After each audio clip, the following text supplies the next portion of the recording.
Gen Z ఇవాళ రేపు లాజిక్లు అడుగుతూ ఉంది. ఇది ఇట్లా అట్లయితే ఎందుకు, గౌరవంతో ఒప్పుకొని పోయే తరం కాదు ఇది. లాజిక్లు వెంటనే అడుగుతూ ఉంది. నేను కరెక్ట్గా అదే పాయింట్ దగ్గరికి వస్తున్నా.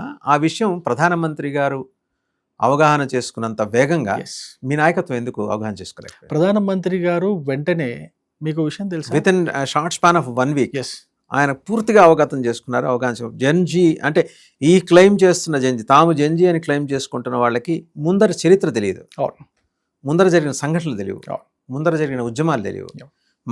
మేము ఇలా అనుకుంటున్నాం, ఇలా జరగాలి. అది స్టూడెంట్స్ అనుకుంటున్నారా, జెన్జీ అనుకుంటుందా, లేకపోతే వీళ్ళిద్దరు ముసుగులో ఉన్న విద్రోహకారులు అనుకుంటున్నారా, విధ్వంసకారులు అనుకుంటున్నారు? నేను విషయం చెప్తాను సార్.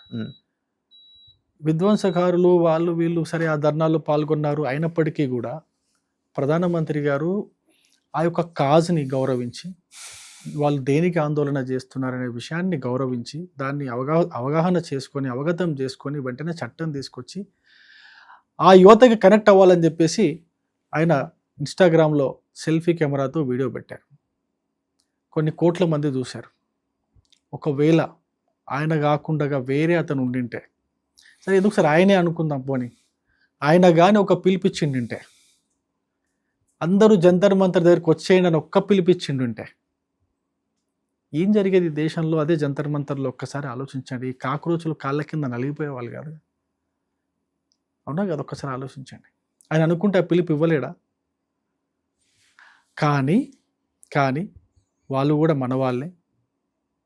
కొంచెం వాళ్ళని మనం సరైన దారిలో పెట్టాలనే ఒక మంచి ఉద్దేశంతో పెద్ద మనసు చేసుకొని, ఎక్కడ కూడా ఎటువంటి వివాదానికి, ఎక్కడ కూడా కొంచెం కూడా ఈ దేశం యువతని లేదా ఆయన ఫాలోవర్స్ని, ఆయన అభిమానుల్ని రెచ్చగొట్టకుండా ఆయన వ్యవహరించినటువంటి తీరు మనకు ఆదర్శం సార్, నిజంగా చెప్తున్నాను.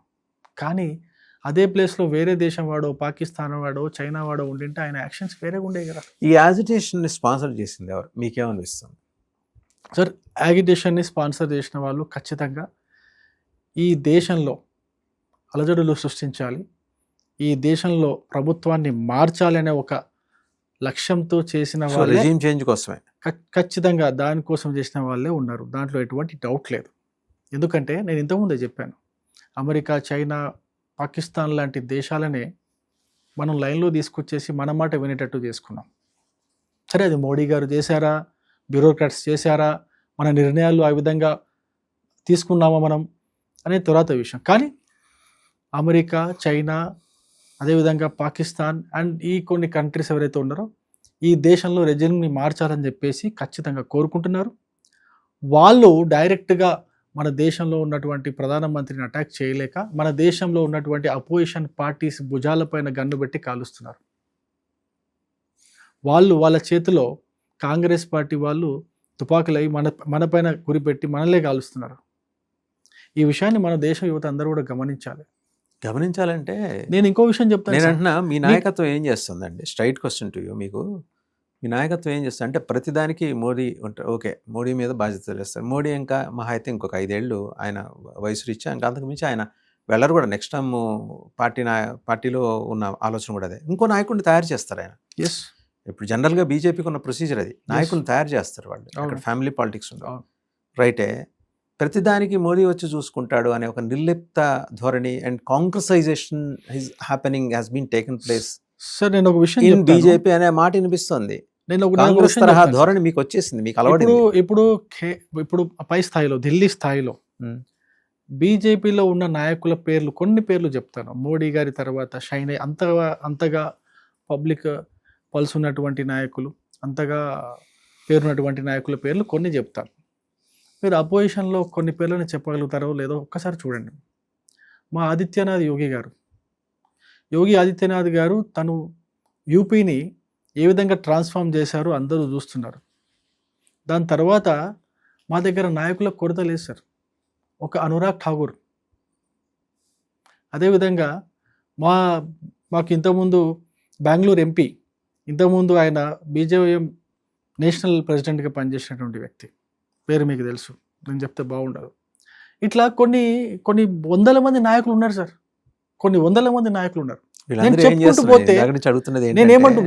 ప్రతిదానికి మోదీ చూసుకుంటారు, మోదీ చేస్తారు.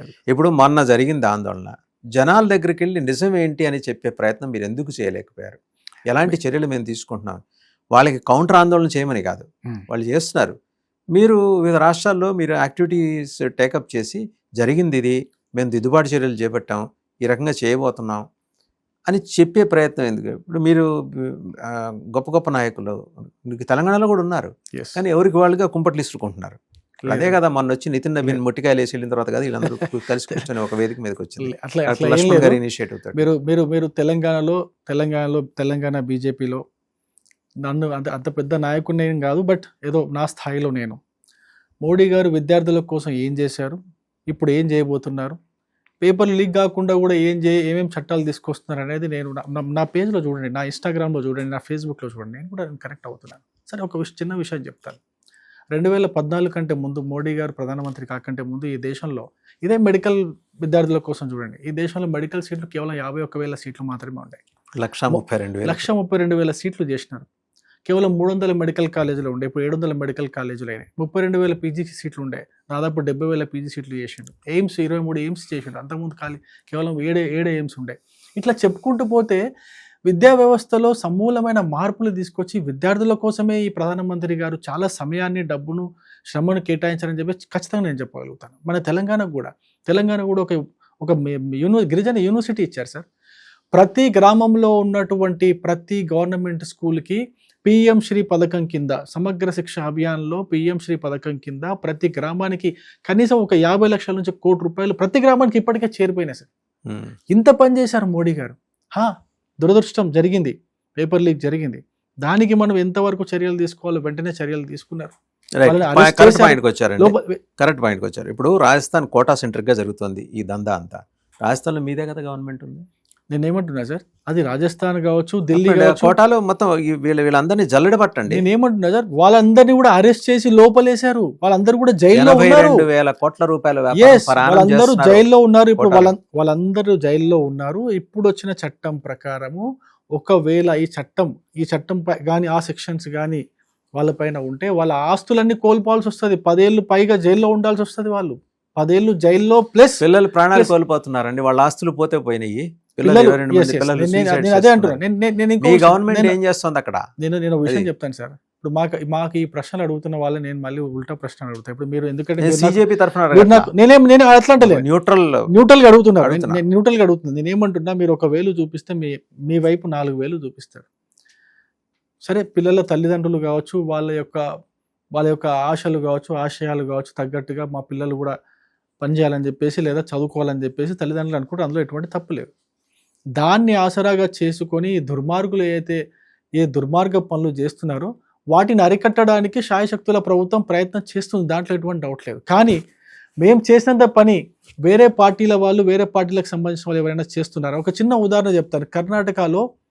కర్ణాటకలో ఇదే బంగారప్ప, కర్ణాటకలో పేపర్ లీక్స్ అయినాయి కదా సార్. బంగారప్ప రాజీనామా చేసిండా? మరి ఇదే పంజాబ్లో ఆమ్ ఆద్మీ పార్టీ ఉన్నటువంటి పంజాబ్లో డైరెక్ట్గా అసెంబ్లీలో ముఖ్యమంత్రి చెప్పిండు కదా, భగవంత్ సింగ్ మానే చెప్పిండు కదా. మరి ఏం యాక్షన్ తీసుకున్నారు అక్కడ విద్యాశాఖ మంత్రి, ఆ ముఖ్యమంత్రి మరి రాజీనామా కోరిరా? ఇదే CJP వాళ్ళు కావచ్చు, కాంగ్రెస్ వాళ్ళు కావచ్చు పోయి మరి ఆ ముఖ్యమంత్రి మేము చేసాం, వాళ్ళు చేయలేదు, వాళ్ళు నైతిక బాధ్యతగా తీసుకోలేదు. కానీ మేము నైతిక బాధ్యత తీసుకున్నాం, రాజీనామా చేయించాం, ఆ నేరస్తులను అరెస్ట్ చేసాం, వాళ్ళపైన కేసులు బుక్ చేసాం, ఇంకా కఠినమైన కేసుల కోసం చట్టాన్ని తయారు చేసాం. రాష్ట్రపతి నుంచి కూడా ఆమోదం తెచ్చుకున్నాం సార్. ఇంత ఫాస్ట్గా ఎవరు పనిచేస్తారు సార్? కేవలం 40 రోజుల్లో ఇంత చేసిన తర్వాత కూడా ఏం చేయలేదని మాట్లాడు ఎంతవరకు కరెక్ట్? ఒక్కసారి బాధ అనిపిస్తుంది సార్. ఎందుకంటే మోడీ గారు ఆయన జీవితాంతం మన దేశ ప్రజల కోసమే పనిచేసిండు, దేశం కోసమే పనిచేసిండు. కానీ ఆయన సొంతం కోసం ఏం పనిచేయలేదు కదా. ఆయన సొంతం కోసం ఒక్కరోజు కూడా కేటాయించుకోలేదు కదా, ఒక్కరోజు కూడా ఆయన లీవ్ తీసుకోలేదు కదా. అంత పనిచేసినటువంటి వ్యక్తిని అన్ని మాటలు మాట్లాడుతుంటే వీళ్ళకి తెలియదు అనుకుంటా. ఇంకా వీళ్ళందరినీ ఏం చేయాలంటే ఆ 2004 నుంచి 2014 వరకు జరిగినటువంటి ప్రతి ఒక్క ఘోరాన్ని ఆ న్యూస్ పేపర్స్ కట్టింగ్స్నో లేకపోతే ఎలక్ట్రానిక్ మీడియా కట్టింగ్స్నో వాళ్ళకు చూపిస్తే గానీ వాళ్ళకి అర్థం కాదనుకో. రైట్, ఆ దిశగా మీరు ప్రయత్నాలు చేయండి. మళ్ళీ నెక్స్ట్ ప్రోగ్రాంలో మరిన్ని డీటెయిల్స్ మాట్లాడుకుందాం. Thank you very much Ravikumar గారు. సో ఇది అంటే అంకిత భావం గల ప్రధానమంత్రి ఉన్నారు కాబట్టి బాధ్యతగా యాంటీ పేపర్ లీక్ బిల్లుని తీసుకొచ్చాము. And at the same time జన్జీని ఎలా అడ్రస్ చేయాలో ప్రధానమంత్రి మోదీకి బాగా తెలుసు.